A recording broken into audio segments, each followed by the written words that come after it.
G'day guys, today we're going to be breaking down the Memco casting machine. The good, the bad, and who this machine is actually for. But first I've got to sort this casting room out because it's a total mess.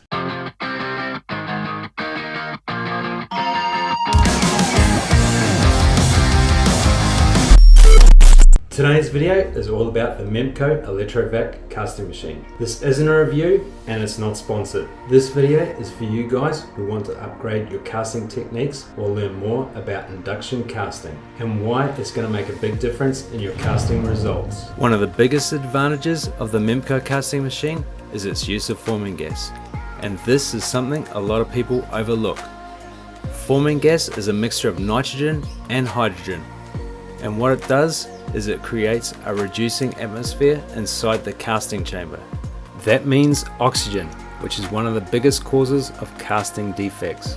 The hydrogen actually helps strip oxides from the molten metal while it's hot, which keeps silver cleaner, more fluid, and easier to cast.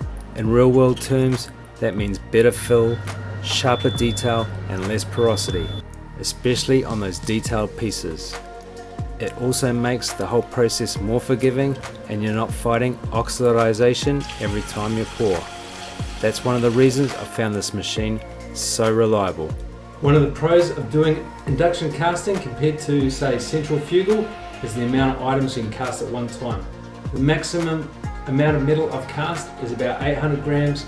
With this size flask, you probably do at least 1 kilo, so there could be quite a few items depending on the size of the rings that you've got. So if they're smaller rings, I'm pretty sure you could do at least 1 kilo in this flask, which means that's a lot of rings. When I got this machine, it came with different size rings and rubber gaskets for the vacuum chamber, so you can properly seal a range of flask sizes. So you can go up to this big boy here. I've never used this one before. Pretty sure that this could do at least 1.5 kilos of silver, maybe, probably 2 kilos in gold. The only downside is if you're doing different metals, you do need to switch out the crucibles. They're not graphite, so the metal will stick. The trade-off is they last a long time compared to graphite ones.